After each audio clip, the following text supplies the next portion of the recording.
Hello TGT PGT lovers, कैसे हैं आप सभी। आई होप आप सब बहुत अच्छे होंगे और अच्छे से अपना ख्याल रख रहे होंगे और अपनी तैयारी में लगे हुए होंगे, क्योंकि हमारा जो एग्ज़ाम है वो बहुत ही मात्र अभी आप देख लें कि 20 या 21 दिन आपके रह गए हैं। किस चीज़ के लिए? आपके 20 दिन रह गए लगभग आपके, कम से कम जो आपके जीआईसी लेक्चरर का जो एग्ज़ाम है हमारा 3 मई को, तो उसकी प्रिपरेशन आप सभी अच्छे से कर रहे होंगे और प्लस आप यूपी टीजीटी और यूपी पीजीटी की भी तैयारी आप बहुत बेहतरीन तरीके से कर रहे होंगे। तो इसी चीज़ को ध्यान में रखते हुए मैंने जो ये वीडियो बनाई है आज, आपको यहाँ पे क्वेश्चन तो मिलेंगे, लेकिन इसके साथ साथ आपको प्लस बायोग्राफी भी मिलेगी, जो कि ऑथर्स है जो कि अगर हम बात करें मॉडर्न एरा से रिलेटेड या पोस्ट कॉलोनियल जो आपके ऑथर्स हैं वो भी आपको यहाँ पर देखने को मिलेंगे। तो उन सभी को मैंने यहाँ पे इंक्लूड किया है। ये कोशिश रहेगी मेरी कि आप सभी के लिए बेहतर से बेहतर मैं कोशिश करूँ कि ये जो आपके पास इंफॉर्मेशन मैं दे रही हूँ ये यूजफुली हो और आपके एग्ज़ाम में आपको हेल्प मिले, बेनिफिशियल हो। क्योंकि वीडियो बनाने का मकसद सिर्फ इतना सा है कि हमारा जो एग्ज़ाम है वो क्वालिफाई हो, बहुत अच्छे मार्क्स से हम पास हो जाए और हमारा सिलेक्शन हो जाए। तो इसी बेस को मैंने करते हुए यहाँ पर अगर हम बात करें तो ये इसको बनाने की कोशिश की वीडियो को। तो उम्मीद करती हूँ आप सभी को पसंद आएगा। तो स्टार्ट कर लेते हैं आज का सेशन।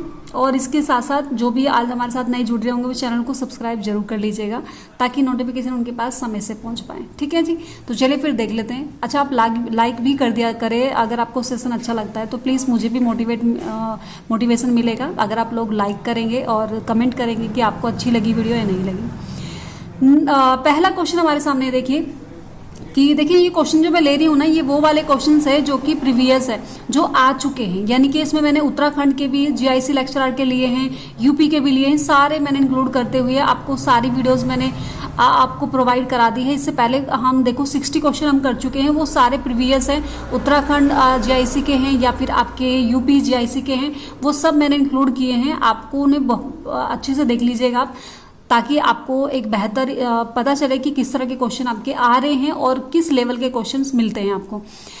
चलिए, पहला क्वेश्चन है कि which epithet can not be applied to Robert Frost poetry. Robert Frost की जो पोइट्री है वो उस पर कौन सा एपिटाइप है जो कि अप्लाई नहीं होता है, तो वो आपको बताना है यहाँ पे। ड्रामेटिक, न्यू क्लासिकल या रीजनल या फिर कन्वर्सेशनल, यानी कि कन्वर्सेशनल आपको देखने को मिलता है।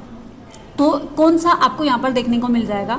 तो अगर हम बात करें यहाँ पे जो इसका आंसर हो जाएगा वो हो जाएगा न्यू क्लासिकल। न्यू क्लासिकल यहाँ पर उनका ये आपको देखने को नहीं मिलता है, क्योंकि रॉबर्ट फ्रॉस्ट की अगर हम बात करें तो वो मैंने इससे पहले भी आपको वीडियो में सारी चीज़ें इन्फॉर्मेशन दे दी है। क्योंकि ये यानी कि आपका ड्रामेटिक हो सकते हैं, रीजनल हो सकते हैं, कन्वर्सेशनल हो सकते हैं, लेकिन आपका यहाँ पर जो न्यू क्लासिकल है वो नहीं होगा इसमें, तो ये आपको ध्यान रखना है। नेक्स्ट क्वेश्चन हमारे सामने है कि which was the first short story written by Ernest Hemingway. तो हेमिंगवे के आपके बारे में आपको बताना है कि इनमें से कौन सी इनकी फर्स्ट शॉर्ट स्टोरी रही है, अप इन मैचिंग या फिर इंडियन कप या फिर कैंप, सॉरी। और इसके साथ साथ या फिर आपको देखने को मिलता है the end of something the Buttler. तो आपको कौन सा यहाँ पर देखने को मिल जाता है जो किनकी, यानी कि इनकी फर्स्ट शॉर्ट स्टोरी रही है। तो इसका जो आंसर हो जाएगा वो अप इन मैचिंग गम आपको देखने को मिल जाएगा, जो उनकी पहली यानी कि फर्स्ट आपकी शॉर्ट स्टोरी रही है। कुछ इन्फॉर्मेशन भी है वो भी देखते हुए चले कि अप इन मैचिंगम की अगर हम बात करें, जर्नली कंसिडर करती है इनकी फर्स्ट स्टोरी शॉर्ट स्टोरी को। ठीक है, इसके साथ साथ इसको पेरिस में क्या किया था, कंपोज किया गया था 1921 में इसको किया गया था। इसके साथ साथ अगर हम बात करें कि विल यानी कि इट वाज इंटेंटली इसको रिजेक्ट कर दिया गया था फॉर यानी कि बीइंग टू ग्राफिक, क्योंकि इसमें बहुत ज़्यादा ग्राफिक्स उन्होंने यूज की थी, तो इसकी वजह से इसको रिजेक्ट कर दिया गया था। लेकिन अगर हम बात करें बाद में इसको पब्लिश कराया गया था 1923 में, यानी कि फर्स्ट ये पब्लिश हुई थी कब, 1921 में, और फिर जब सेकेंड बार इसको पब्लिश कराया गया तो 1923 में इसको कलेक्शन 3 स्टोरीज एंड 10 पोएम्स में के कलेक्शन में इसको क्या किया गया था, इसको कंपोज यानी कि इसको पब्लिश कराया गया था। कुछ अगर हम बात करें हेमिंगवे के बारे में, तो उनकी जो जन्म हुआ है 1899 में हुआ है। ठीक है, और उनकी डेथ हुई है 1986 में हुई है, सॉरी 1966 में 61 में हुई है। तो ये आपको ध्यान रखना है, ये फैक्ट है। 1899 में उनका जन्म हुआ है और उनकी डेथ जो हुई है वो 1961 में हुआ है। ठीक है, वो एक फेमस अमेरिकन यानी कि जो अमेरिकन नॉवेलिस्ट रहे हैं जिन्होंने नोबेल प्राइज़ भी उनको मिला है। ठीक है, 1954 में 1954 में उनको नोबेल प्राइज़ मिला है। तो ये चीज़ें भी हमें ध्यान रखनी है। इसके साथ और किस पे मिला है, for old man and the sea. तो इस वर्क पर उनको इन नोबेल पर उनको क्या मिला है, नोबेल प्राइज़ मिला है। बहुत ही बढ़िया स्टोरी है, बहुत बढ़िया। मैंने इसको पढ़ा है और उसमें एक कोट भी आता है। तो बहुत अच्छा, मतलब स्टोरी एक सेंटियागो नाम का एक जो कि एक मछुआरा है जिसके बारे में दी गई है स्टोरी, और किस तरीके से वो आखिरी सांस तक लड़ता है। ठीक है, अपनी यानी कि अगर हम बात करें उस तरीके से कि उसको जो मछली है उसको पकड़ता है। ठीक है, तो डॉल्फिन जो उसके पीछे भी मतलब बहुत सारी मतलब इस चीज़ दिखाई गई है, जो कि मर्निल नाम की जो कि मछली है, जो फिश है, उसको वो पकड़ता है और अपने लास्ट टाइम में अपने आप को एक साबित करता है कि वो एक बुजुर्ग अवस्था में भी, एक ओल्ड एज में भी कितना ज़्यादा उसके अंदर क्या है, मतलब एक कोरेज है। तो इस तरीके से वो चीज़ वहाँ पे दिखाई गई है। ठीक है, चलिए फिर नेक्स्ट क्वेश्चन की तरफ बढ़ जाते हैं कि विच पोएट मेड इलस्ट्रेशंस फॉर, ठीक है, इल पेंसोरेसो। इल पेंसोरेसो जो यानी कि अगर हम बात करें कौन से जो पोएट हैं जो मेड करते हैं इलस्ट्रेशंस को, तो कौन से पोएट हैं कि आपके टी.एस. इलियट हैं, मिल्टन है, विलियम ब्लैक है या फिर स्पेंसर है। तो कौन यहाँ पर आपको देखने को मिल जाएगा, तो डेफिनेटली इसका जो आंसर हो जाएगा वो विलियम ब्लैक हो जाएगा। विलियम ब्लैक ही क्या करते हैं यहाँ पे इलस्ट्रेशंस उसको इल पेंसोरेसो को यहाँ पे दर्शाते हैं। लेकिन अगर मैं बात करूँ जो कि आपकी मिल्टन है, तो यहाँ पर ये पोएट है जो कि आर्टिस्ट थे विलियम ब्लैक। और खैर इसके बारे में हमें इसकी जरूरत तो नहीं है, इसकी डेट ऑफ बर्थ के बारे में हमें नहीं पता, नहीं जानना है मतलब हमें। तो हमें जो जानना है वो मिल्टन के बारे में है। तो जो जॉन मिल्टन्स ने पोएम्स लिखी है, एल एल्गरो एंड यहाँ पे इल पेंसोरेसो, these illustrations are executed between, ठीक है। तो यहाँ पे आपको बताना, यहाँ पे अप्रोक्सीमेटली कि हम बात करें यहाँ पे जो दिया गया है 1816 में एंड 1820। ठीक है, तो ये इस बीच में ही क्या किया है यहाँ पे अप्रोक्स, मतलब इस वर्क पर जो विलियम ब्लैक हैं वो ही क्या करते हैं यहाँ पे वर्क करते हैं। एंड द नॉन फॉर हिल, ठीक है, अगर हम बात करें interact detail and unique interpretation of the text वो लिखते हैं विलियम ब्लैक। किनके जॉन मिल्टन के बारे में। तो जॉन मिल्टन के एल एल्गरो एंड इल पेंसोरेसो जो उनका वर्क है उस पर ही वो क्या करते हैं, यहाँ पर एक अगर हम बात करें टेक्स्ट लिखते हैं, उस टेक्स्ट लिखते हैं उनके बारे में। ठीक है, तो इस वर्क पर उनके, तो ये चीज़ आपको ध्यान रखनी है। चलिए भाई, नेक्स्ट क्वेश्चन हमारे सामने कि पैराडाइज लॉस्ट कंपैरिज बुक, जो कि जो पैराडाइज लॉस्ट है उसमें कितनी बुक्स आपको देखने को मिल जाती है। ये आपको सिंपल सा क्वेश्चन है, इसका मैं सीधा आंसर ही ले लूँगी। तो ये 12 बुक हमें देखने को मिलती है और फर्स्ट में आपको 10 बुक देखने को मिलती है। जो लास्ट उनका जो मतलब अगर आता है इन्फॉर्मेशन लिख लीजिए आप यहाँ पर। तो इन्फॉर्मेशन क्या है यहाँ पर, अगर मैं बात करूँ यहाँ पे, एक मिनट, ये थोड़ा सा आपको कम दिखाई दे रही होगी चीज़ें, तो मैं थोड़ा सा सही कर देती हूँ।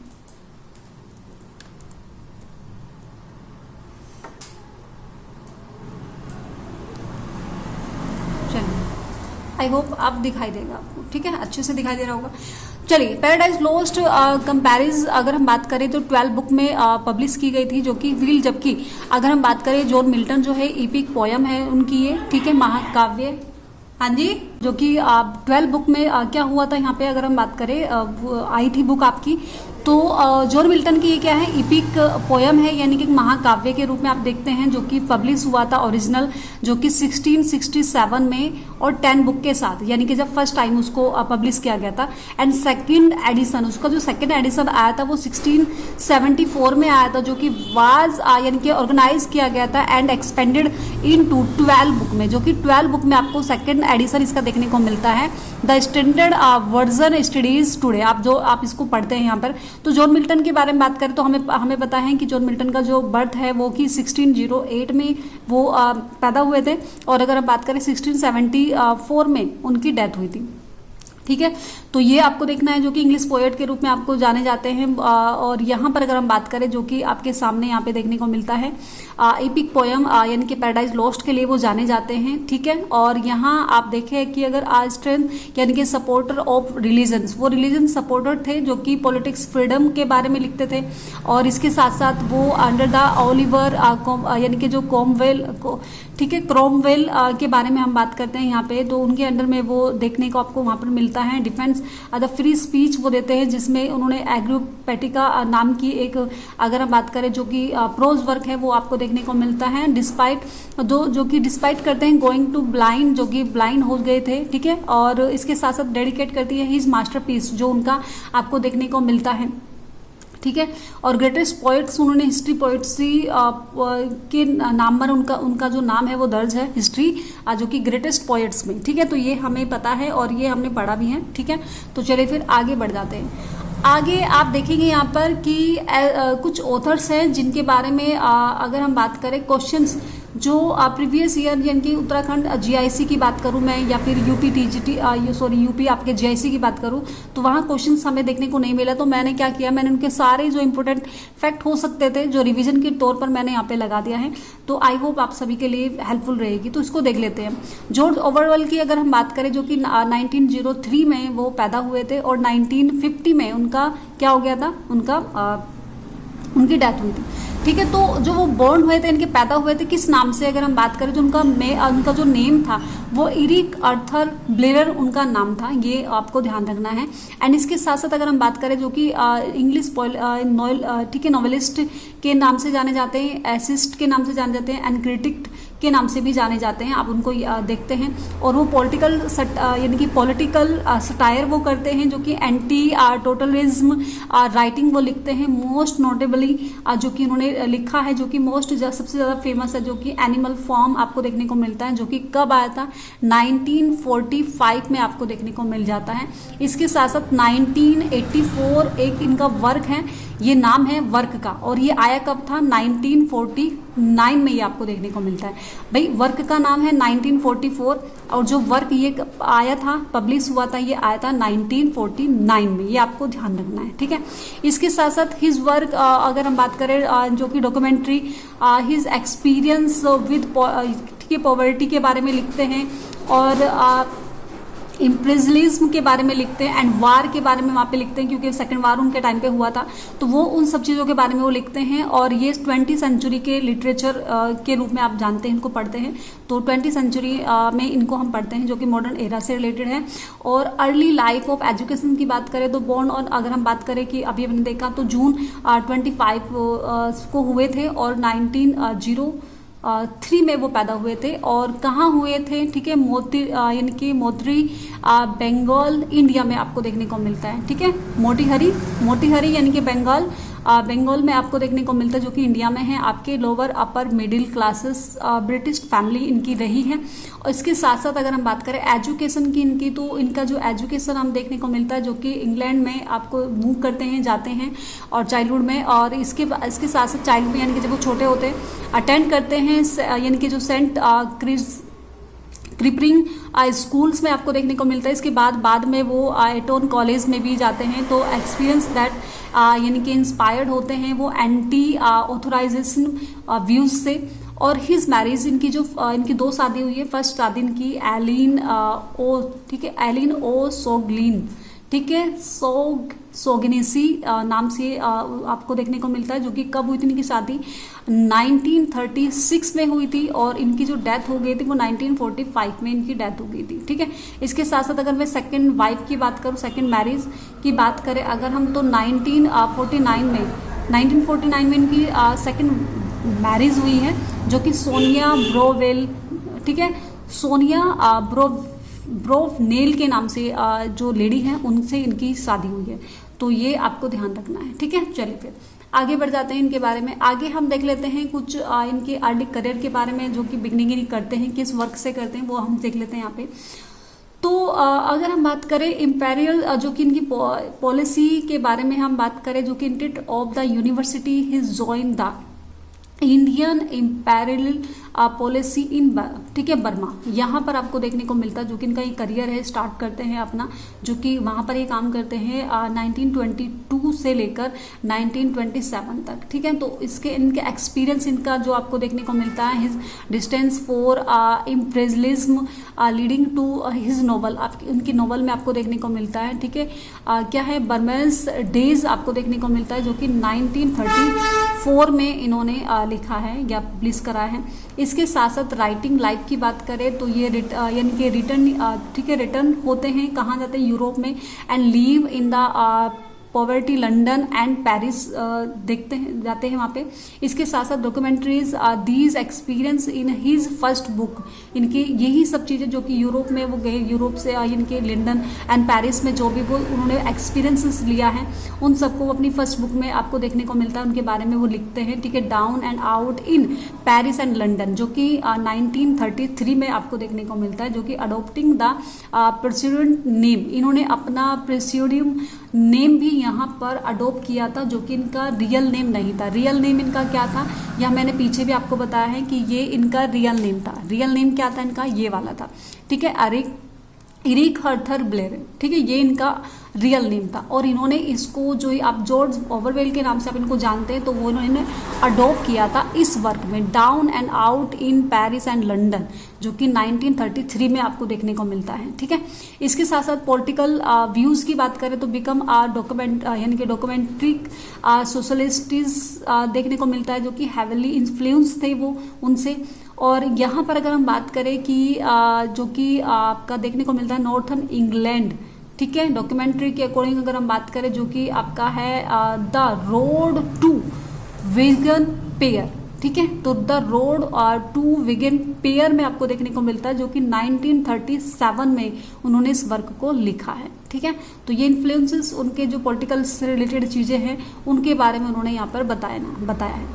इसके बाद स्पेनिश सिविल वार में भी उन्होंने, मतलब अगर हम बात करें, जो कि उन्होंने फाइट की है, इसमें भी देखने को मिलता है, जो कि ठीक है, republication fiction in the Spanish Civil War के बारे में आपको देखने को मिलता है, जहाँ पर 1936 से लेकर 1939 तक वो आपको वहाँ पे देखने को मिलते हैं। एन एक्सपीरियंस दैट ठीक है solidified his opposition to totalitarianism and inspired हम, ठीक है, हमेज टू कैटलिन के बारे में हमें देखने को मिलता है यहाँ पर, जो कि आपका 1938 में आपको देखने को मिलता है। ठीक है, हमेग टू कैटलोनियम, ठीक है, ये आपको देखने को मिलता है। एंड वर्ल्ड वार सेकंड में भी हमें देखने को मिलता है, जो कि वर्क फॉर द BBC, जो कि 1941 से लेकर 1943 तक आपको वहाँ पे देखने को मिल जाता है। एंड लेटर अभी कम बाद में लिटरेरी एडिटर फॉर द यानी कि ट्रिब्यून आपको देखने को मिलता है, जो कि बाद में वो करते हैं। ठीक है, बिकम उन्होंने जो यानी कि जो उनका लिटरेरी एडिटर भी वो रहते हैं। ठीक है, नेक्स्ट हम बात करते हैं यहाँ पर मेजर जो सक्सेस है उनकी, वो किस किस वर्क से उन्हें मिली है। एनिमल फार्म्स, जो कि 1945 में आपको देखने को मिलता है, एक एलिगरिकली नोवेला है, जो कि अटैक करता है आपका स्टैलिनिज्म जो वहाँ पे था उस टाइम पे, तो उस पर वो अटैक करते हैं। ठीक है, इसके साथ साथ 1944 जो कि आपका ये वर्क है, इसमें भी इनको मेजर सक्सेस मिलती हैं, जो कि 1949 में आपको देखने को मिला था। ठीक है, इसके साथ साथ यानी कि डायस्टोपियन नॉवल के रूप में इसको जाना जाता है, जो कि एक्सप्लोरिंग करता है, इसके अकॉर्डिंग यहाँ पे आपको देखने को मिलता है ऑथराइजेशन। नेक्स्ट इनकी डेथ के बारे में बात करें तो सफर्ड फ्रॉम टू यानी कि आपका यहाँ पे देखने को मिलता है, जो कि ट्यूबरकुलोसिस आपको देखने को मिलता है टीबी से, और for many years and died on January 21, ठीक है, 21 जनवरी को इनकी डेथ हो गई थी 1950 में, किसकी वजह से, यानी कि ट्यूबरकुलोसिस की वजह से। इसके साथ लंदन में इनकी डेथ हुई है और इनको बैरल किया गया, इनको दफनाया गया है ऑल सेंट्स चर्च में, जो कि सोटन कोर्टने ऑक्सफोर्डशायर लंदन में है। ठीक है, वहाँ पर इनको क्या किया गया था, दफनाया गया था। नॉन एज, इनको जानते हैं हम कॉन्शियस ऑफ एन एज के मतलब इनको जाना जाता है। ठीक है, his name inspired the adjectives, इनका जो नेम जो कि इन्होंने जो नेम रखा था अपना एक्सपाइन को, ये किससे इंस्पायर होते हैं यहाँ पर आपको देखने को मिलता है। एक ऑब्जेक्ट है जो कि ओवरलिज्म, ठीक है, ठीक है। ओरवेलिन नाम से जो एक ऑब्जेक्ट था वहाँ से वो अपना नाम को लेते हैं एंड उसको रखते हैं, ठीक है। इसके साथ साथ एंड वर्क कॉइन इनका जो ठीक है। एंड ड्यूरिंग टर्म लाइक इन्होंने जो टर्म की बात करें तो big brothers, newspeak and thought police, ठीक है, ये आपको देखने को मिल जाता है, thought police. Next other major work की बात करें तो down and out in Paris and London, जो कि मैंने पहले ही बता दिया आपको कब आया है, जो कि इसमें इन्होंने अपना नाम चेंज किया था, मतलब नेम बदला था यहाँ पे, ठीक है। इस ऑब्जेक्टिव के अकॉर्डिंग आपको ध्यान रखना है। इसके साथ साथ आपको देखना है यहाँ पे कि बर्नेंस डेज आपको देखने को मिल जाता है, ठीक है। इसके साथ साथ आपका क्लिजीमैन्स आपको देखने को मिलता है, क्लिजीमैन्स डॉटर्स, कीप द ठीक है, एसपीडीज ड्रीम आपको देखने को मिलता है, जो कि फ्लाइंग, जो कि कब आया है 1936 में आपको देखने को मिलता है। द रोड ऑफ वीगन पियर आपको देखने को मिलता है, जो कि 1937 में है।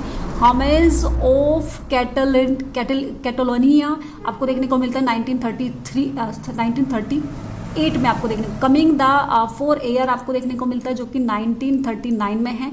एनिमल फार्म आपको 1945 में देखने को मिलता है। 1944 अभी मैंने बताया था, ये आपका जस्ट ये कब मिलता है आपको, यानी कि 1949 में आपको देखने को मिलता है, ठीक है। तो ये आपको कुछ वर्क थे, इनके बारे में आई होप आपको समझ आया होगा और अच्छे से आपने इनको कर भी लिया होगा। अब नेक्स्ट हम बात करते हैं जो कि हमारे नेक्स्ट ऑथर है, ये कौन है आपके वीएस नेपोल, ठीक है। तो वीएस नेपोल आपके बारे में, इनके बारे में हम जान लेते हैं, यहाँ पर समझ लेते हैं। इनकी जो जन्म हुआ है आपका, ये भी पोस्ट कॉलोनियल से रिलेटेड आपको देखने को मिलते हैं, इनकी वर्क में आपको देखने को मिलती है चीज़ें। तो कब इनका जन्म हुआ है, इनका 1932 में इनका जन्म हुआ है और इनकी जो डेथ हुई है वो 2018 में हुई है, ठीक है। ज़्यादा समय नहीं हुआ इनको मरे हुए भाई, ठीक है। इसके साथ साथ हम देखें यहाँ पे नोबेल प्राइज़ विनर रहे हैं ये, ठीक है, नोबेल प्राइज़ इनको मिला है। और इसके साथ साथ ब्रिटिश राइटर ये रहे हैं और रिनोड फॉर हिज शार्प, ये मतलब शार्प बहुत ज़्यादा मतलब तेज़ बुद्धि के, अगर आप बात करें इनको ऑफन कंट्रोवर्शियल एनालिसिस को ये देखने को मिलता है इनके वर्क में, ठीक है। पोस्ट कॉलोनियलिज्म आपको देखने को मिलता है, डिसप्लेसमेंट आपको देखने को मिलता है एंड कल्चरल आइडेंटिटी आपको देखने को मिलती है इनके वर्क में, ठीक है। और ये मूविंग टू इंग्लैंड इन 1950 में ये कहाँ जाते हैं, इंग्लैंड में जाते हैं, मतलब मूव करते हैं वहाँ पर एंड प्रोड्यूस करते हैं यहाँ पे जो कि एस्लेम्ड नोबल्स आपको देखने को मिलता है। अ हाउस फॉर मिस्टर विश्वास आपको देखने को मिलता है, इनका जो मोस्ट फेमस वर्क रहा है ये, ठीक है। और ये अगर हम बात करें यहाँ पे, इसके साथ साथ ट्रेवलर्स आपको देखने को मिलता है एंड एरिया ऑफ डार्कनेस आपको देखने को मिलता है इनका, एंड एसे जो कि अर्निंग जो कि एसेस इनका रहा है। और इसमें इन्होंने नाइटहुड की उपाधि भी इनको मिली है, जो कि कब मिली है 1989 में इनको ये मिली है नाइटहुड की उपाधि, और नोबेल प्राइज इनको 2001 में मिला है। तो ये भी आपको ध्यान रखना है, ये मोस्ट फैक्ट है जो आपको अच्छे से पता होना चाहिए कि नोबेल प्राइज इनको कब मिला है, नाइटहुड कब मिला है, या फिर साहित्य अकेडमी जिसको भी मिला है वो भी आपको पता होना ही चाहिए। बर्थ अगर बात करूँ उनका पूरा नेम की हम बात करें तो विद्याधर सूरज प्रसाद नेपोल इनका पूरा नाम था, जो कि 17 अगस्त को इनका जन्म होता है 1932 में, ठीक है।